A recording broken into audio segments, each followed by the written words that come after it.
दोस्तों, इस्लामी प्रतिरोध आंदोलन हमास ने जैसे ही अमेरिकी राष्ट्रपति डोनाल्ड ट्रंप की गाजा योजना को सशर्त मंजूरी देने की बात कही, पूरी दुनिया के अखबारों और वेबसाइटों पर हंगामा मच गया। इस्राएल में इस खबर से गहरा झटका लगा और हर कोई इस बात पर नजर गड़ाए बैठा है कि इस जवाब का आगे क्या असर होगा। शुक्रवार की शाम को हमास ने एक बयान जारी कर बताया कि उसने ट्रंप की योजना पर अपना जवाब मध्यस्थों जैसे मिस्र और कतर को सौंप दिया है। उन्होंने साफ कहा है कि वो युद्ध खत्म करने की डील के तहत सभी इस्राएली बंदियों, चाहे वो जिंदा हो या उनके शव को रिहा करने के लिए तैयार है। हमास ने यह भी दोहराया कि गाजा का प्रशासन चलाने की जिम्मेदारी एक स्वतंत्र फिलिस्तीनी तकनीकी सरकार टेक्नोक्रेट को सौंप दी जाएगी। ये सब फिलिस्तीनी राष्ट्रीय सहमति और अरब इस्लामी देशों के समर्थन से होगा। लेकिन उन्होंने एक बात पर जोर दिया कि गाजा के भविष्य और फिलिस्तीनी लोगों के हक की बात सिर्फ फिलिस्तीनी आपसी बातचीत के दायरे में ही तय होगी।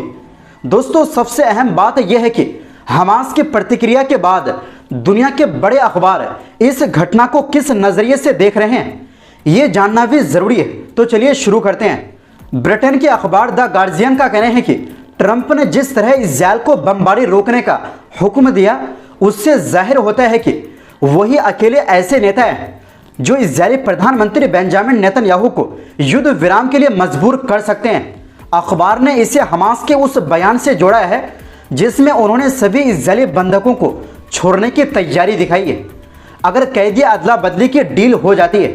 अखबार का इशारा है कि हमास ने अमेरिकी योजना का एक हिस्सा तो मान लिया है, लेकिन हथियार छोड़ने की शर्त को नामंजूर कर दिया है।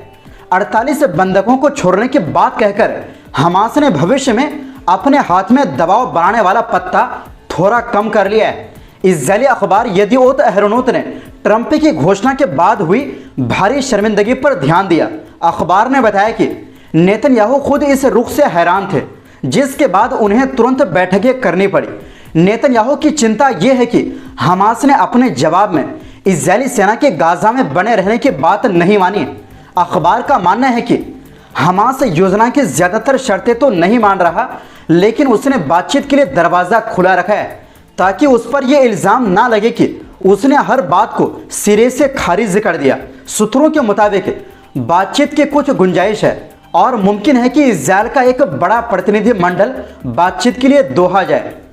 वहीं जेरूसलम पोस्ट ने यह खबर छापी है कि हमास के बंधकों को छोड़ने की बात मानने के बाद इस्राएल अब अमेरिकी योजना के पहले चरण को लागू करने के लिए तैयार है। एक इस्राएली नेता ने कहा कि वो पूरी तरह से वाशिंगटन के टाइम टेबल के साथ चल रहे हैं और इस्राएल इस प्रस्ताव को आखिरी मौका मान रहा है, यानी अब इसके बाद किसी तरह की बातचीत या बदलाव नहीं होगा। अखबार के मुताबिक इस योजना में बंधकों की रिहाई अलग अलग चरणों में करने की बात है। अमेरिका चाहता है कि यह पूरी प्रक्रिया धीरे धीरे जंग के अंत की ओर बढ़े।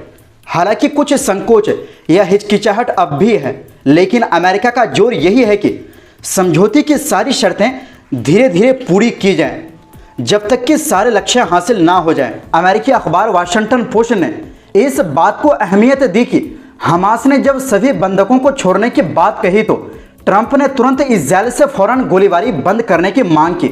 अखबार ने आगे कहा कि इस बदली हुई योजना में पहले की अरब पहलों की कुछ बातें शामिल थी, लेकिन इसे फिलिस्तीनियों से पूछे बिना तैयार किया गया था।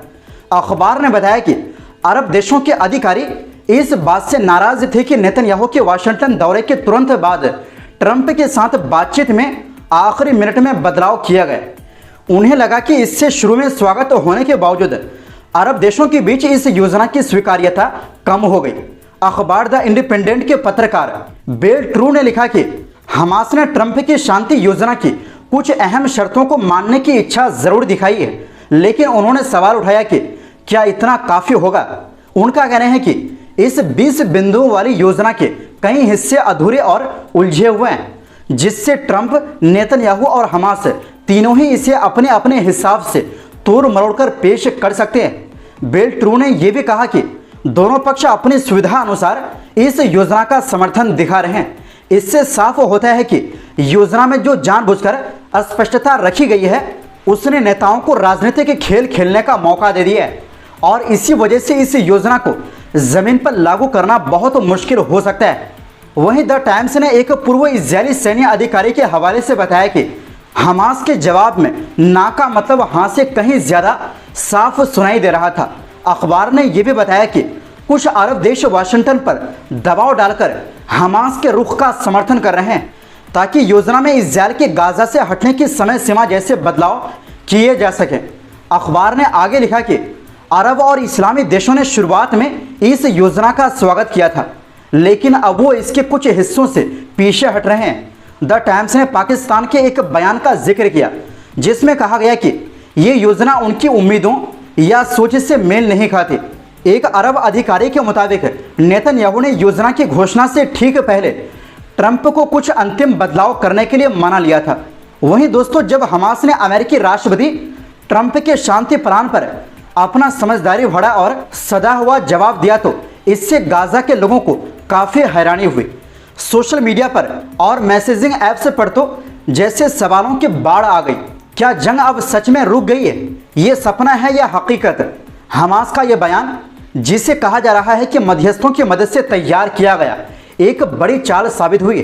इसमें सीधे सीधे ना नहीं कहा गया, बल्कि ट्रंप के प्लान पर हाँ बोलकर गेंदों को वापस इजरायल के पाले में डाल दिया गया।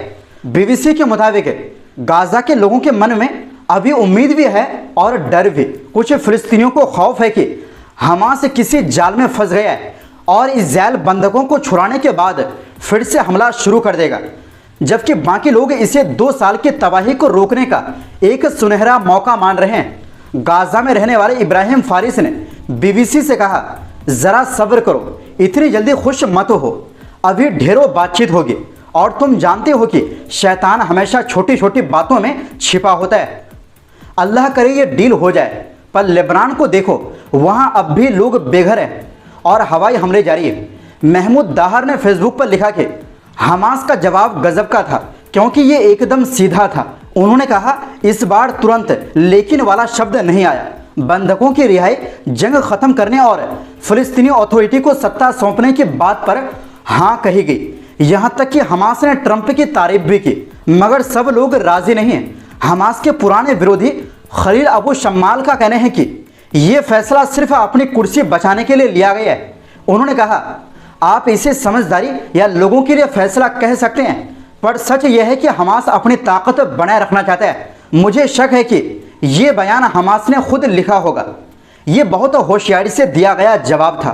वैसे आपको बता दें कि हमास की मंजूरी और ट्रंप के जंग रोकने की अपील के बावजूद इजरायली हमले में 24 घंटे के अंदर 60 से भी ज़्यादा लोगों की जान जा चुकी है। आपको ये भी बता दें कि जंग रोकना सीधा नेतन्याहू के लिए खतरा है क्योंकि उनकी कुर्सी जा सकती है।